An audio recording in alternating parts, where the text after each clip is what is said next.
미국의 그 유명한 16대 대통령 에브람 링컨에 대한 이야기는 우리가 많이 알고 있습니다. 링컨 대통령이 한참 젊은 시절에 그 포스트맨 우편 배달부 일을 좀 한 적이 있었다고 그래요. 그때 기록을 보면 이런 얘기가 있습니다. 한 번은 소나기가 굉장히 많이 쏟아져 가지고 강물이 불어서 이 다리에 물이 넘치고 그래가지고 강 건너편에 마을에 편지를 전달해 줄 수 없는 그런 상황이 된 적이 있었습니다. 링컨 이 젊은이가 어떻게 할까를 생각하다가 자기 모자를 벗어서 거기다가 편지를 다시 집어넣고 그리고 팔을 들고 여기까지 잠겨 올라오는데 다리 위로도 이만큼이 물이 올라오는 거예요. 그래가지고 그분이 원래 키가 크잖아요. 큰 키에다가 모자에다가 편지를 담고 이렇게 들고 그리고 강을 건넜어요. 건너편 마을에 있는 사람들에게 그 젖은 몸을 가지고 이 편지를 돌려주는 것을 보면서 사람들이 굉장히 감동을 받았습니다. 이때 그에게 붙여주었던 별명이 맡은 일에 충성하는 사람이라고 하는 별명이 붙었다고 합니다. 그리고 나서 얼마 후에 그가 고속 승진을 해서 우체국장까지를 역임을 했다고 하는 기록을 볼 수가 있습니다.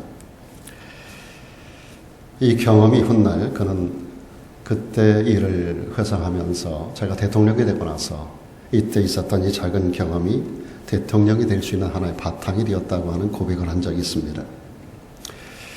우리가 잘 아는 대로 그는 미국의 그리고 인류의 평화를 위해서 얼마나 위대하게 쓰임을 받았습니까? 이 모든 일의 계기가 되었던 사건이 이 작은 일에 충성하는 것으로부터 시작이 되었다. 작은 일에 충성하는 자를 하나님이 큰 일을 맡기시더라고 하는 그의 간증을 여러분에게 전해드렸습니다. 오늘 우리는 1년에 전체 시간들을 돌아보고 1년 동안 우리가 무슨 일을 했었는지를 우리가 쭉 점검을 하고 또 우리가 새해를 계획하는 정기 사무 처리를 가지게 될 것입니다. 우리 각자에게 주어지는 직분들이 있을 텐데 우리 모두가 어떤 일이라 하더라도 맡겨진 일에 충성하는 그래서 우리 하나님께서 장차 크게 쓰시는 그러한 인물들 모두가 되어지기를 주님의 이름으로 축원합니다. 오늘 본문에 충성이라고 하는 단어가 나와요. 이 충성이라고 하는 단어가 헬라어로 피스토스라는 말입니다. 피스토스라고 하는 단어는 주인이 평가를 하고 주인이 평가를 해서 주인에게 인정되는 것을 피스토스라고 하는 단어를 쓰고 있습니다. 주인이 날마다 종들에게 일을 맡기고 그 일을 평가한다는 거예요. 평가를 하고 신실성을 인정하고 인정받는 것을 여기 피스토스라는 단어로 사용을 합니다. 여러분, 주님은 우리를 늘 평가하고 있다는 거 아시나요? 주님은 우리들에게 일들을 맡기시고 나서 우리를 늘 저울에 달고 이렇게 저울로 재보십니다. 다니엘서 5장에 보게 되면 벨사살 왕에 대한 기록이 있습니다. 바벨론에 흥왕했던 그 역사의 마지막 저무는 시기에 벨사살이라고 하는 이가 왕이 됩니다. 그 왕이 되고 나서 귀인들 1,000명을 초청해 놓고 큰 잔치를 벌려요. 그리고 그때 쓰는 잔이 어떤 잔이었었는가 하면 그 선대 왕이 이스라엘을 점령하고 예루살렘에서 가져왔었던 소위 느부갓네살 왕이 이스라엘을 점령하고 예루살렘을 점령하고 하나님의 성전을 파괴하고 거기서 가져왔었던 금, 은, 기명들이 있습니다. 하나님께 드리는 그러한 기명들인데 이것을 가지고 인디아나 존스라는 영화를 보면 그 성배를 찾아서라는 영화가 있어요. 그 성배, 그것이 이제 바로 성배인데 그것들을 가져오라고 명령하고 그게 얼마나 정교하게 금으로 만들었습니까? 금과 은으로 만들어진 그런 기명들을 가지고 그리고 거기다가 술을 따라 술을 마시고 왕후들과 거기에 모였던 1,000명의 모든 귀인들에게 술잔을 돌리는 거예요. 그리고 그들이 만들어 놓은 금, 은, 철, 동, 목, 석을 가지고 깎아서 만들고 부어서 만든 그들의 신을 찬양하는 것입니다. 하나님께 드리는 금은 기명의 술을 따라 마시면서 그들이 만들어 놓은 우상 앞에 우상을 찬양하는 그런 현장, 하나님께서 무섭게 진노하는 현장이었습니다. 하나님께서 왕이 앉았던 맞은편 분벽에 손 하나가 나타나게 하셨어요. 그래서 손가락으로 글씨를 씁니다. 이 글씨를 쓰는데 그 모습을 바라보면서 벨사살 왕이 얼마나 두려웠는지 양 무릎 사이에 무릎이 부딪혔다 그랬어요. 무릎이 더더더더 떨 정도로 당시 세계를 제패했던 바벨론의 그 왕이 그 왕의 맞은편 분벽에서 손이 하나 나타나가지고 손가락으로 글씨를 쓰는 걸 보면서 너무너무 두려운 거예요. 박사들을 불러놓고 이게 무슨 글자인가를 알아보는데 아무도 그 글이 무슨 글인지 뜻을 알 수 있는 사람이 없었어요. 당대 신령한 하나님의 사람 다니엘이 있다는 말을 듣고 다니엘을 모셔오라 그래요. 다니엘이 와서 그것을 읽고 해석을 해줍니다. 그게 메네 데겔 우바르신이라고 하는 말인데 메네 우바르신 데겔 그 세 개의 단어로 연결이 되어 있는데 특별히 그 가운데 데겔이라고 하는 말이 오늘 제가 여러분에게 말씀드리려고 하는 중요한 이야기입니다. 다니엘서 5장에 이 데겔의 의미가 기록되어 있는데요. 데겔은 왕이 저울에 달려서 부족함을 배웠다라고 하는 그런 의미를 가지고 있습니다.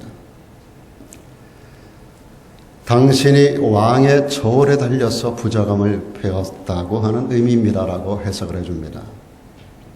하나님은 모든 사람을 저울에 올려놓고 단다는 거예요. 하나님이 모든 사람을 판단한다는 거예요.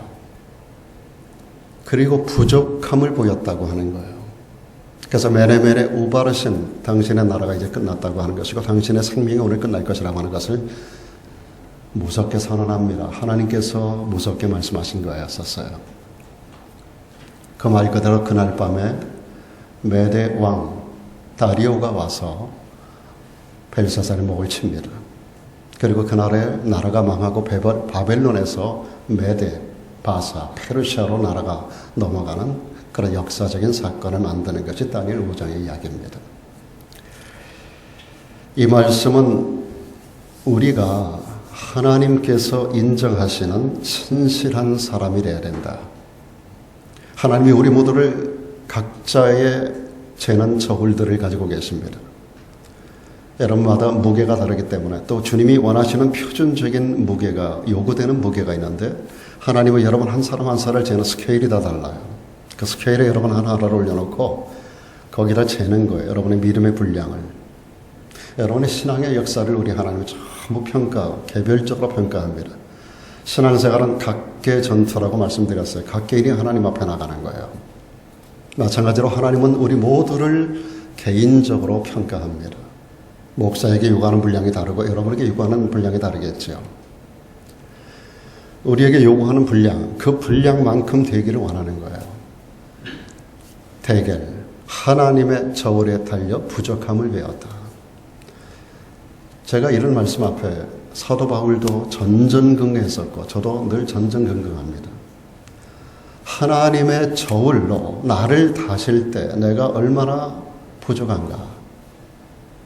넘칠 수 있으면 얼마나 좋으련만. 그러나 하나님의 저울로 나를 단다라고 할 때 벨사살이 하나님의 저울에 달려 부족함을 배웠다. 그것으로 그의 나라가 끝나고 그의 목숨이 하나님이 거두는 무서운 결과를 가져왔다면 오늘 이것은 준엄한 하나님의 경고의 사인일 수 있겠다. 벨사살만의 두려움의 사인이 아닌 우리 모두가 두려워해야 할 중요한 메시지라고 생각을 합니다. 여러분, 우리 하나님 앞에 신실한 일꾼들, 충성된 사람, 주님은 여전히 사람을 찾고 계십니다. 아담과 하와를 찾아오셨던 하나님은 때를 따라 사람들을 찾아오세요. 아담아, 아담아, 네가 어디 있느냐. 그리고 하나님 헐떡거리며 하나님 마음에 만난 사람들을 찾아다니고 계십니다. 각 주제별로 그 주제에 합당한 자들을 찾으시는 하나님. 오늘 우리가 지난 1년을 결산하고 새해를 시작하면서 새로운 직분을 받고 새로운 날들을 시작하는 과정에 1년의 표를 던지고 우리에게 맡겨주신 사명들을 우리가 다시 한번 마음속에 새기고 나의 직분을 확인하고 내가 할 일들이 무엇인가를 다시 한번 돌아보면서 바로 우리가 이 벨사살에게 선포되었던 하나님의 말씀을 우리는 피하여 갈 수 있도록 하나님이 우리를 다시는 그 저울에 우리가 넉넉한 분량으로 충성을 다하는 그런 성도들로 우리가 새롭게 마음가짐으로 그리고 또한 그런 삶을 1년 동안 살아내는 그런 성도들이 다 되기를 주의 이름으로 축복합니다. 무엇보다 하나님이 인정하는 충성된 사람이 어떤 사람일까요? 우리는 큰 일에 관심을 가지고 있습니다. 그런데 큰 일뿐만 아니라 작은 일에도 최선을 다하는 사람, 작은 일에도 최선과 할 수 있는 열정을 다하는 사람, 그런 사람을 우리 하나님께서 내가 너를 인정하는 자야 라고 말씀하는 것입니다. 사람들이 일반적으로 큰 일은 잘하려고 합니다. 또 큰 일을 맡으려고 합니다. 큰 일을 못 맡으면 작은 일은 별 볼 일 없이 안보로 생각할 때가 많아요. 그러나 작은 일에 충실하지 못하는 사람은 큰 일에도 충실할 수 없습니다. 주님도 그렇게 말씀하셨어요. 지극히 작은 것에 충성하는 자는 큰 것에도 충성하고 지극히 작은 것에 불의한 자는 큰 것에도 불의하니라라고 말씀해 주셨습니다. 저는 이 작은 일에 충성한다라고 할 땐 늘 요셉이 생각나요. 제가 저희 손자아이를 첫 아이를 낳았을 때 제가 그 아이의 이름은 그 시댁에서도 또 그 할아버지 할머니도 또 부모들도 지어주고 싶은 이름이 있었겠지만 다른 모든 이름보다 이 이름을 져줘야 한다.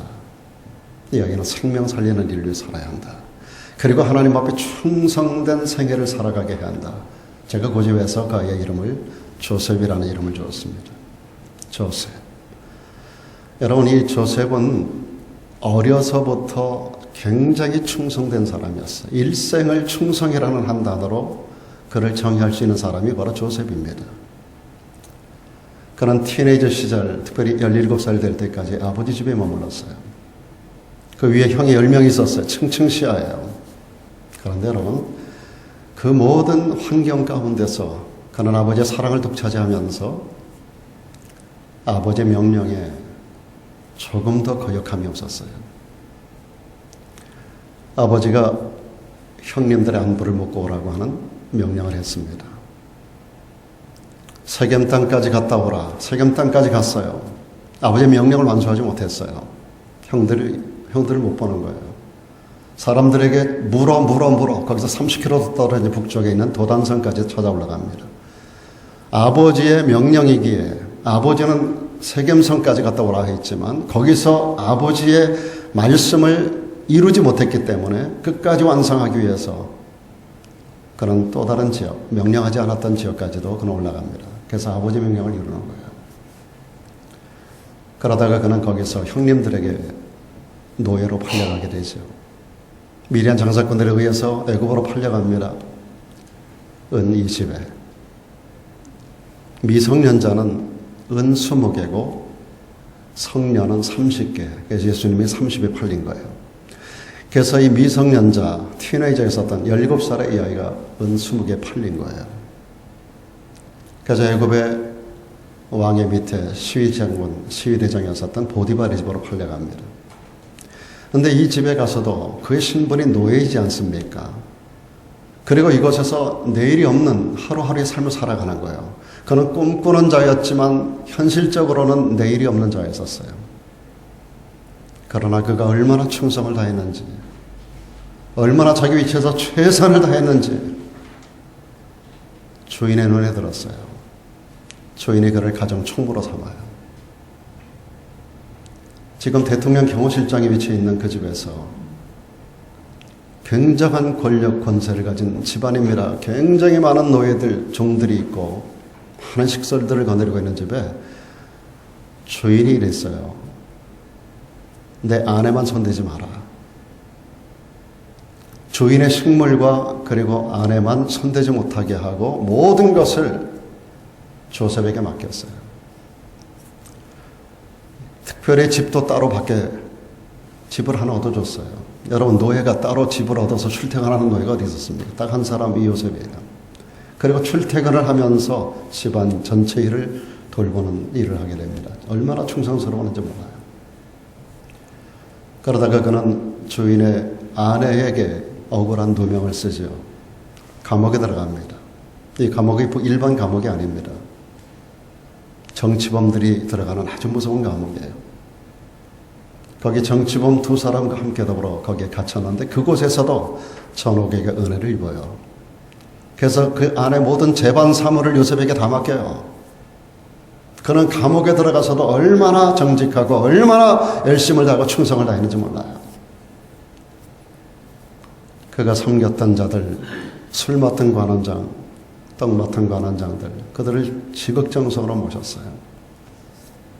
그러다 어느 날 그들의 꿈을 통해서 꿈의 사람 요셉이 그 자리를 벗어나는 결과가 그러고 나서 2년 후에 이루어집니다.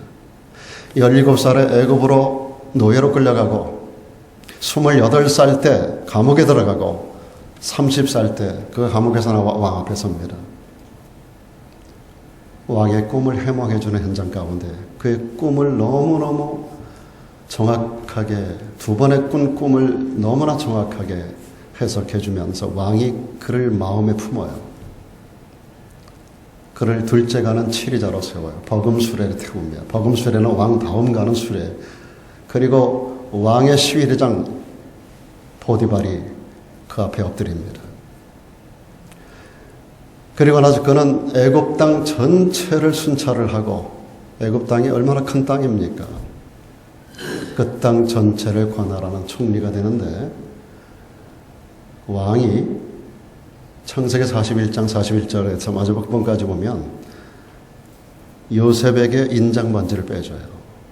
인장반지는 찍으면 법이 되는 거예요. 왕밖에는 그걸 사용할 수 있는 사람이 없어요. 왕이 그에게 그걸 내줘요. 그리고 내 나라를 네가 다스리라 그래요. 그리고 왕이 하는 말입니다. 내가 너보다 높은 것은 자리밖에 없다는 거예요. 왕이라는 자리 외에 네가 이 나라 전체를 통치하고 다스리라는 거예요. 여러분, 가정에서 작은 일에 충성했던 조셉이 한 가정에 들어가서 집안에 충성하니까, 그가 감옥에서도 충성하니까 어떤 곳에 있든지 간에 그는 그 위치에서 자기 할 최선을 다하는 거예요. 노예면 노예 위치에서, 주인이면 주인의 위치에서, 총리면 총리 위치에서, 국가 경영하는 모든 자리까지 그는 최선을 다하여 39세 되었을 때 그는 자기 아버지를 모셔와요. 형제들을 모셔와요. 자기가 총리가 되고 9년 만에 아버지를 모셔오고 형제들을 모셔오고 식소들 모두를 모셔와요. 30에서부터 그가 110살이 되는 동안 80년 동안을 총리 역할을 하면서 당대 최고의 재상으로서 역할을 감당해 나갑니다. 단순 재상이 아니에요. 단순 총리가 아니에요. 그 나라의 모든 백성들의 생명을 살리는 일을 하고 근동 지역의 모든 사람들의 생명줄을 쥐고 있었던 사람이 요셉입니다. 요셉, 사람을 살리는 일을 해라. 그래서 제가 저희 손자의 첫 아이를 조셉이라는 이름을 준 거예요. 사람을 살려야 돼. 세상에서 열일을 해도 대통령까지 올라가도 사람을 죽이는 자가 얼마나 많아요. 이번에 미국에서 끌고 온 한 사람 있잖아요, 대통령. 얼마나 많은 사람을 죽이는 사람이었습니까? 여러분, 세상에서 잘 나가고 권세가 있고 아무리 높은 것을, 아무리 큰 일을 해도 사람을 죽이는 자가 있고, 아무리 볼품없는 자라도 사람을 살리는 사람이 있어요. 한 사람의 생명이 천하보다 귀한 거예요. 어떤 사람이 그 일을 할 수 있는가? 작은 일에 충성하는 사람이 그 일을 할 수가 있는 것입니다. 다윗도 여러분 아시는 대로 티네이저 시절에 그가 목자로 자기 아버지 집에 양치기로 충성을 다했어요. 그러던 그가 결국은 왕이 되고 위대한 생애를 살아가고 예수님이 오시는 길을 열었던 사람입니다. 충성된 사람은 어느 때든지 가정에서도, 학교에서도, 직장에서도, 인플로이어 밑에 인플로이로서도 어떤 위치에서든지, 그리고 교회에서도 맡겨진 일이 어떤 일이든지 간에 사람을 바라보지 않고, 환경 바라보지 않고, 비교하지 않고 주님께서 맡겨진 그 위치에서 충성을 다하는 사람. 사랑 여러분, 오늘 저와 여러분들이 그런 성도들로 이 하루 우리가 나에게 맡긴 직분에 대한 확인이 있었으면 좋겠습니다. 뿐만 아니라 하나님께서 인정하시는 충성된 사람은 사람의 눈을 의식하지 않습니다. 언제나 하나님만을 바라봅니다. 하나님 앞에 서 있습니다. 하나님의 눈을 의식합니다. 무슨 일이든지 남이 볼 때는 열심히 일하는 것 같다가 남이 보지 않을 때 적당히 일하는 사람이 많습니다. 이런 사람은 자신을 속이는 것이고 나아가서 하나님을 속이는 겁니다. 예수님은 이렇게 말씀합니다. 사람에게 보이려고 하지 마라. 사람에게 보이려고 그들 앞에서 너의 의를 행하지 마라. 그렇지 않으면 하늘의 하나님 앞에 상을 받지 못한다 그랬습니다. 어제 새벽 기도 때 이 내용이 메인 메시지였습니다. 마태복음에서 예수님께서 산상수훈을 주시는 가운데 아주 중요한 세 종류의 사람, 구제에 대하여, 기도에 대하여, 금식에 대하여, 어제는 구제와 기도에 대한 부분만을 시작을 했습니다. 1절로 15절까지 16장 내용에 있었었는데, 그런 16절 이하 계속 연결해서 보면 금식에 대한 부분까지 연결해서 여기서 주고자 하는 메인 메시지는 다른 거 아닙니다. 사람을 대하여 하는 것이 아니라는 거예요. 구제도, 의로 표현된 구제도, 기도하는 것도, 금식하는 것도 사람을 대상으로 하는 게 아니라는 거예요. 그래서 구제할 때는 나팔을 불지 마라. 오른손이 하는 일을 왼손이 모르도록 해라. 은밀하게 하라. 기도할 때는 골방으로 들어가라. 은밀히 보시는 하나님께만 아뢰라. 은밀히 보시는 하나님께서 갚으실 것이다. 금식할 때도 금식한다거나 힘들어 그런 표정을 짓고 다니지 마라. 슬픈 기색내지 마라. 오히려 머리에 기름을 바르고 얼굴을 씻고 은밀한 중에 아버지 하나님께 보이려고 하라고 말씀을 주고 계십니다. 이 내용은 하나의 분명한 메시지를 담고 있습니다. 우리 신앙의 대상이 하나님이라는 거예요. 오늘 저에게 목회자로 세우신 것도 하나님이 세우신 거예요. 여러분도 어떤 위치에서든 모든 직분을 하나님이 주는 줄로 믿습니다. 목사가 세우는 게 아닙니다. 모든 직임은 그리스도로부터 오는 것이라고 성경 말하고 있습니다. 은사는 성령을 통하여 우리에게 하게 하시는 능력으로 주시고, 그리고 모든 직임은 그리스도께로부터 우리에게 주어진다 그랬어요. 모든 역사는 하나님께로부터, 역사는 하나님께로부터, 직임은 그리스도로부터, 은사는 성령으로부터. 여러분, 저를 목회자로 세우신 것이 주님의 은혜이고 주님이 하시는 일이었어요. 여러분이 그 위치에서 역할을 감당하게 하시는 직분들이 주님이 주시는 것인 줄로 기억하시길 바랍니다. 목사가 여러분에게 직분을 주는 거 아닙니다. 그러므로 우리는 하나님 앞에서 코람되어 하나님을 대상으로 하여 하나님의 눈을 의식하고 하나님만을 두려워하며 은밀한 중에 하나님 앞에서, 은밀한 중에 보시는 하나님 앞에서 우리 행하는 그 모든 일들로 인하여 상급에 이를 수 있는, 영광을 얻을 수 있는 자가 될 수 있도록 충성된 청지기가 되어야 할 줄로 믿습니다. 우리 주님이 이 땅에 계실 때 가장 미워했던 대상이 누군지 아십니까? 바리새인들과 서기관들이에요. 그들에게 주님은 독사의 새끼들이라고 그랬어요. 얼마나 주님께서 무섭게 책망한 말입니까? 독사의 새끼들아. 그들의 죄를 딱 한마디로 주님은 마태복음 23장에서 외식이라고 하는 단어로 규정하셨어요. 이 외식하는 바리새인들과 서기관들이에요. 이 외식하는 자들아. 외식하는 자들아. 그들은 하나님을 의식하지 않았습니다. 사람들의 눈만을 의식합니다. 그리고 사람들에게 영광을 얻으려고 합니다. 사람들에게 칭찬받기만 좋아했어요. 하나님과는 무관합니다. 사람들에게 일은 맡기고 무거운 짐은 지워주면서 자기들은 하나도 짐을 지으려고 하지 않아요. 참된 그리스도는 사람의 눈을 의식하지 않습니다. 하나님을 두려워합니다. 이어서 하나님이 인정하는 충성된 사람은 받을 품삯을 생각하지 않고 일을 합니다. 여러분 마태복음 20장에 보면 포도원 품꾼의 비유를 주님이 하신 경우를 봅니다. 거기 보면 포도원 주인이 이른 새벽에 장터에 나가서 보니까 사람들이 있어서 데려다가 포도원에 넣고 일을 시켰어요. 하루에 한 데나리온. 이것이 하루 품삯이에요. 하루 품삯 한 데나리온을 주마 약속을 하고 새벽에 나가가지고 그 새벽이 우리 시간으로 바로 6시가 되겠어요. 그들은 6시부터 하루가 시작이 됩니다.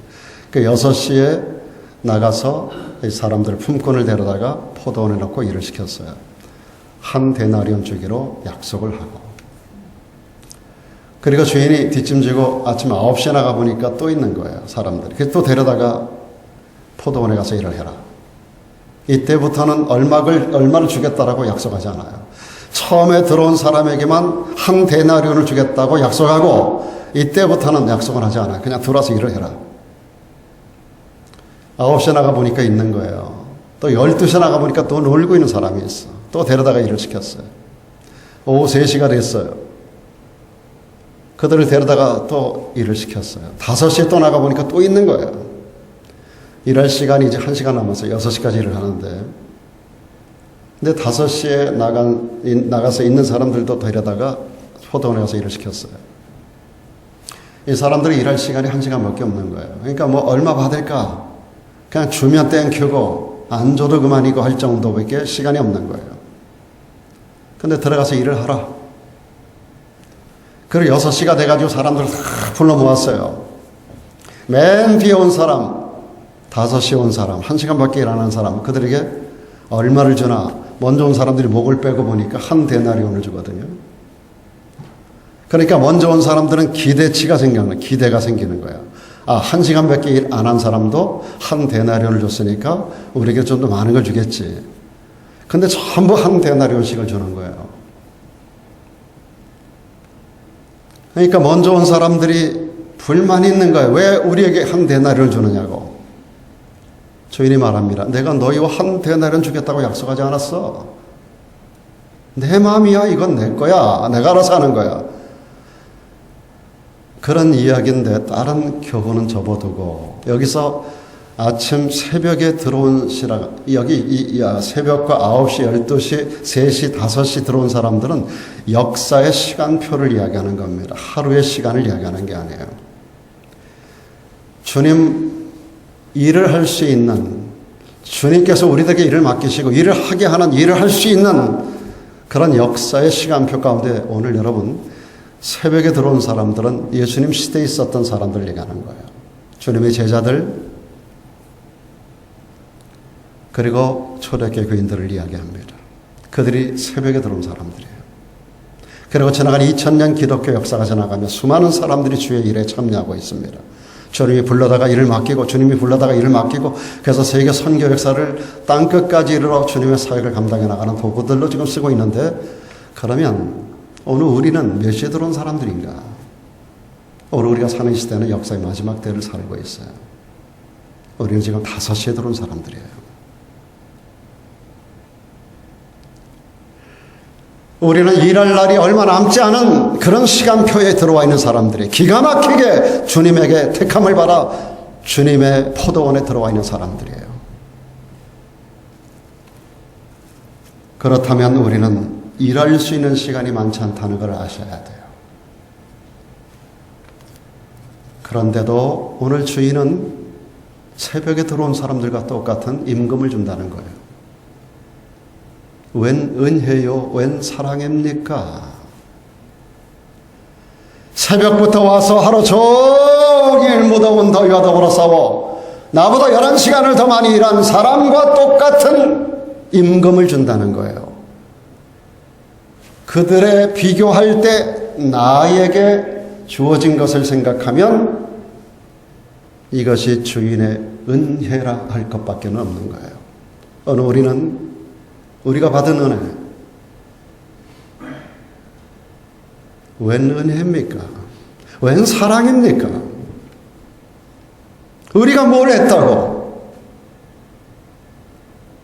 2000년 전에 주님의 제자들과 같은 분량의 상급을 우리에게 주시겠다는 거예요. 우리는 이제는 주님을 위해서, 교회를 위해서 이렇게 일해야 됩니다. 그저 써주심에 감사해서, 늦게나마 불러주신 그 은혜가 감사해서 우리는 목을 내놓고 충성해야 될 사람들입니다. 여러분, 써주심에 감사하고 해야 할 일에 해야 할 일 한 것뿐이라고 하는 자세로 나를 드러낼 것도 없고 거들먹거릴 것도 없고 자랑할 것도 없고 내세울 것도 없고 써주시는 것에 감사하여 내게 무슨 직분을 맡기시든지 그 일에 충성하는 그런 요구받은 자가 5시에 들어온 사람들이에요. 오늘 이 시대에 저와 여러분들이 그런 사람들인 것입니다. 여러분, 우리가 일할 날이 많지 않습니다. 역사적으로도 그렇고 우리 나이로도 지금 여기 앉아 계신 분들 대부분이 그렇죠. 사랑 여러분, 일할 날이 많지 않습니다. 일할 날이 정말 많지 않아요. 여러분, 모세는 미디안 광야에서 40년 동안을 장인의 양무리를 쳤는데 그는 40년 동안 품삯도 없이 충성했습니다. 그런 모세는 하나님의 집에서도 충성된 사환이 되었다라고 성경은 말합니다. 성경에 이렇게 그에 대한 표현이 있어요. 모세는 장래에 말할 것을 증거하기 위하여 하나님의 온 집에서 사환으로 충성하였고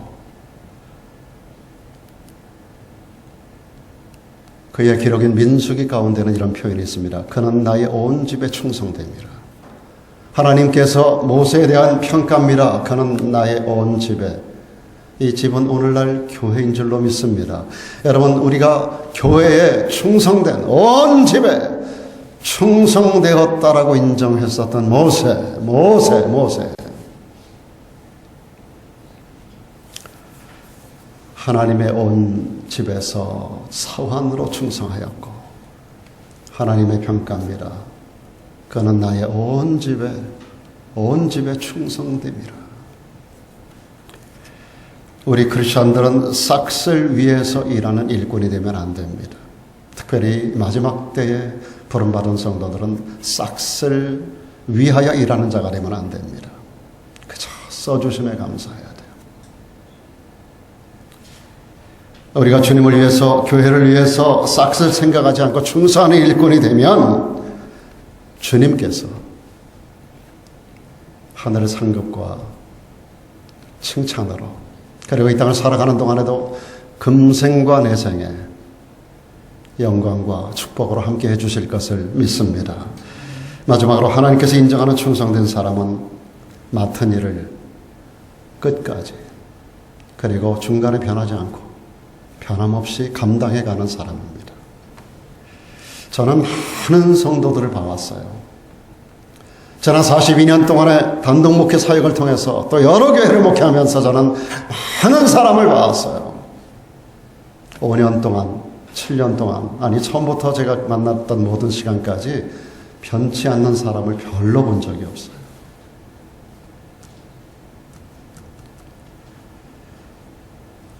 애굽 사람들은 5를 완전수로 봅니다. 하나님의 수는 7이 완전수라 하고, 여러분, 사람의 평가로 5년, 하나님의 평가로 7년, 그 평가 앞에 온전한 사람을 별로 찾기가 어렵더라고요. 그리고 지나갔던 많은 교회들, 많은 성도들, 한국과 카나다와 미국의 여러 지역의 많은 교회들, 성도들 가운데 지금도 연락 주시는 변함없는 그때 그 모습으로 지금도 그때 그 모습, 그때 목사님, 그때 아무개 집사님, 그때 아무개 성도님 했던 그 모습 그대로 지금까지 관계를 연결하는 분들이 있어요. 참 아름다운 이름들이에요. 정말 아름다운 이름들이에요. 저에게 그들이 잘해줘서 얘기하는 게 아닙니다. 참 아름다운 이름들이에요. 저는 하나님 앞에 그분들이 큰 복을 받을 것으로 저는 알고 있습니다. 많은 사람들이 누구나 처음에는 열심히 일을 하고 충성하는 것 같다가 끝까지 변함없이 변치 않은 사람들이 그렇게 많지가 않습니다. 그래서 우리 말에도 작심삼일이라는 말이 있는 것 같아요. 여러분 누가복음 12장 42절 43절에 이런 말씀이 있습니다. 주께서 가라사대 지혜 있고 진실한 청지기가 되어 주인에게 그 집 종들을 맡아 때를 따라 양식을 나눠줄 자가 누구냐. 주님은 사람을 찾는다는 거예요. 이런 사람을 찾는다는 거예요. 주인이 이를 때, 주인이 오실 때까지 변함없이 이 말씀 그대로 변함없이 끝까지 충성하는 사람, 그 종이 복이 있으리로다라고 말씀합니다. 괴로우나 즐거우나 시간이 있을 때나 시간이 없을 때나 여유가 있을 때나 여유가 없을 때나 좋을 때나 나쁠 때나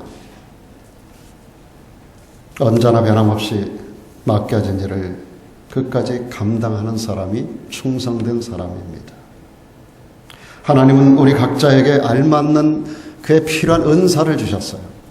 은사는 주의 일을 하라고 우리에게 주시는 거예요. 그거 갖고 자랑하라고 주는 게 아니에요. 은사를 주시는 목적은 일을 위하여 주시는 거예요. 여러분 각자에게 하나님 맡기신 은사들이 있습니다. 그것을 가지고 남과 비교할 필요도 없어요. 그 은사에 맞는 자리에서 그 일을 하시면 돼요.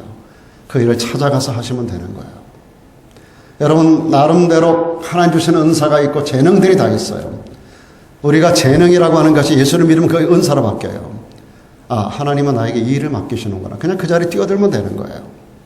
누가 뭘 맡겨서도 아니고 누가 뭘 해라가 아니라 그저 내게 주신 은사, 재능을 하나 주신 것이기 때문에 그 위치에 그냥 재능이 탤런트 아니에요?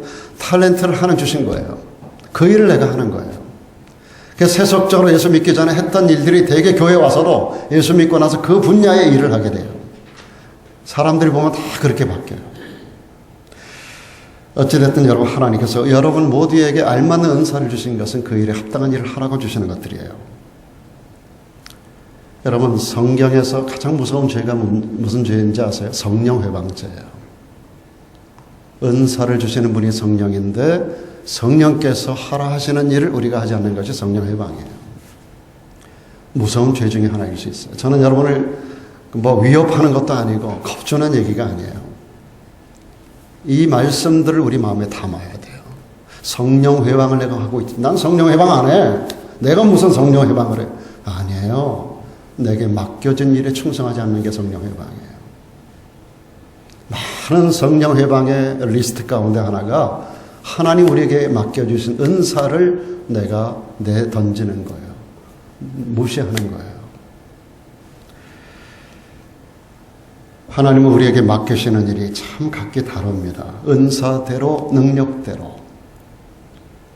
미국의 한 부흥사가 이렇게 하나님 앞에 기도했다고 합니다. 하나님, 나에게 강한 믿음을 주셔서 미국의 아브라함이 되게 해주세요.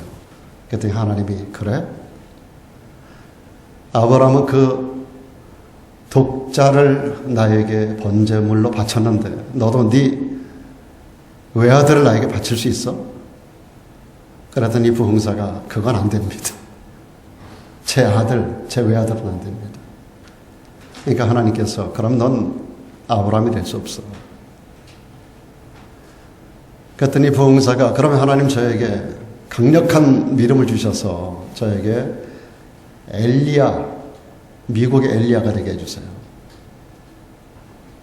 그랬더니 하나님께서 하시는 말씀이 그래? 엘리야는 말이야 기손신에서 바알신의 선지자 450명의 목을 쳤어. 너도 이방신 섬기는 자들 450명을 죽일 수 있어? 절대로 그건 안 됩니다. 사람을 죽일 수는 없습니다. 그럼 너는 엘리야가 될 수 없어. 그랬더니 이 부흥사가 하나님 앞에 그러면 저에게 모세, 미국의 모세가 되게 해주십시오. 그랬더니 하나님께서 그래? 모세도 말이야 애굽에 있을 때 한 관리를 죽이고 모래 파묻었어. 너도 사람 하나 죽일 수 있어? 저 절대로 살인은 못합니다. 그러면 너는 모세도 될 수 없어. 하나님 아브라함도 안 된다. 엘리야도 안 된다. 모세도 안 된다. 그럼 저는 누구같이 돼야 됩니까? 그랬더니 하나님께서 그러시더라고요. 너는 너같이 되면 된다. 너는 더 같이 되라. 하나님께서 주신 은사가 다 다르다는 이야기입니다. 믿음이 다르고 은사가 다르고 능력이 다 다른 거예요. 그러므로 맡을 일도 다르고 역할도 다 다른 거예요.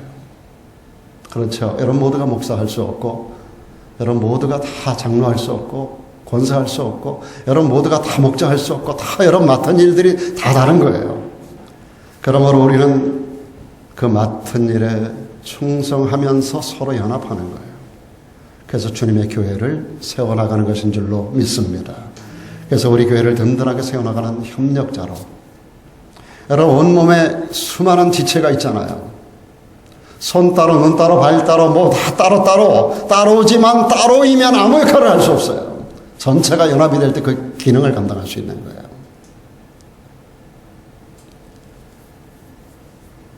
제가 언제가도 말씀드렸죠. 작은 사슴에섬 소록도에 있을 때 거기에 방 하나하나에 3명씩을 수용합니다. 눈 없는 사람 하나 넣고, 팔 없는 사람 하나 넣고, 다리 없는 사람 하나 넣어서 3명을 한 방에다 엮어서 줘요. 거기 가면 한 30% 정도가 눈이 없어요. 눈 다 빠져나왔고, 뭐 이빨 다 빠지고, 뭐 손 없는 사람, 발 없는 사람, 그런 사람들이 있는데 3사람을 이렇게 묶어가지고 한 방방 이렇게 넣어요.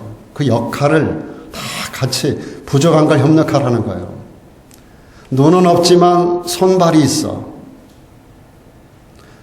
하룻밤 저녁에 밤 집회가 끝나는데 한 사람이 한 사람을 업고 왔더라고요, 저에게로. 근데 업고 온 사람이 눈이 없어. 그 등에 업혀온 사람은 다리가 없어요, 다리가. 그러니까 그 사람은 눈이 있으니까 이리가 저리가 해서 눈 없는 사람이 그분을 업고 왔더라고요, 저에게. 그분은 방에서 방송으로 설교를 듣다가 은혜를 받았어요. 가지고 목사님에게 뭔가를 드리고 싶은 거야. 한 달에 5만 원을 국가에서 받는데 그중에 10,000원을 꼬깃꼬깃 접어가지고 저에게 갖다 주려고 온 거예요. 눈이 없어 못 가는 이 사람, 여보게 자네가 내 눈이 되어주게. 그를 업었어요. 업고 거기까지 몇백 미터를. 저는 평생 그 모습을 잊을 수가 없어요. 여러분, 하나님께서는 우리 모두가 다 눈이 되게 하지 않고, 손이 되게 하지 않고, 다리가 되게 하지 않았어요. 제가 할 일과 여러분이 할 일들이 다 달라요. 그러나 이것이 연합이 되지 않으면 교회가 온전해질 수 없어요. 주님은 여러분 모두에게 필요에 따라서 역할을 감당하게 하고 그 위치에서 그 일을 감당하게 하는 능력과 은사와 그리고 모든 것들을 허락하신 줄로 믿습니다. 이것이 모여져야 돼요. 어떤 사람은 세상적인 능력이 많고, 어떤 사람은 물질도 많고, 어떤 사람은 인간의 어떤 머리가 좋고, 뭐 여러 가지 종류가 다 다르잖아요. 자기가 받은 것으로 함께 협력하는 거예요. 그렇게 해서 주님의 몸이 세워지는 거예요. 이게 주님의 몸입니다. 주님의 몸을 아름답게 하게 하여 우리가 그 위치에서, 그 파트에서, 그 모든 지체로서 역할을 감당할 때 그 몸의 기능이 온전해지는 줄로 믿습니다. 다른 부분이 아무리 강해도 다리가 없으면 어떡하겠어요? 꼼짝 못 하잖아요. 아무리 맛있는 거는 뭐 팔이 없으면 못 먹잖아요. 비전이 어쩌고 해도 눈이 없으면 무엇을 향해서 나갈 거예요? 오늘 우리가 여러 가지 기능이 다 다르고 은사가 다 달라요. 성령이 다 필요에 의해서 여러분 모두에게 그 위치에 그 역할, 그 은사, 그 능력, 또 그 물질, 그 모든 건강, 그 모든 재능을 다 주시는 거예요. 그것을 모으셔야 돼요. 누구와 비교할 필요 없어요. 누구 있는 건 나에게 없다고 여러분 불평할 거 없어요. 그에게 없는 건 나에게 있어요. 누가 그랬잖아요. 나 남이 없는 건 내게 있으니. 공평하신 하나님. 온몸의 기능도 이루고 있는 그분이 쓴 거예요, 그게. 나 남이 없는 건 나에게 있어요. 나 남이 보지 못한 걸 나는 봤어요. 나 남이 없는 것 같게 하셨네. 공평하신 하나님이 나 남이 없는 것 같게 하셨네. 사랑 여러분, 우리 모두가 어떤 부분은 부족해요. 그러나 어떤 능력 있는 자가 갖지 못한 걸 나는 가진 게 있다. 우리 모두가 연합하면 그분의 것이 나의 것이 되고 나의 것이 그분의 것이 함께 이루어지는 거예요. 그래서 온전한 주님의 몸이 되는 거예요. 하나님은 사람을 찾으십니다. 하나님 마음에 합한 충성된 사람, 한여름의 무더운 가운데서 얼음 냉수 같은 사람, 주인의 마음을 기쁘게 시원케 하는 얼음 냉수 같은 사람, 바로 여러분이 그런 사람이 되어주시기를 바랍니다.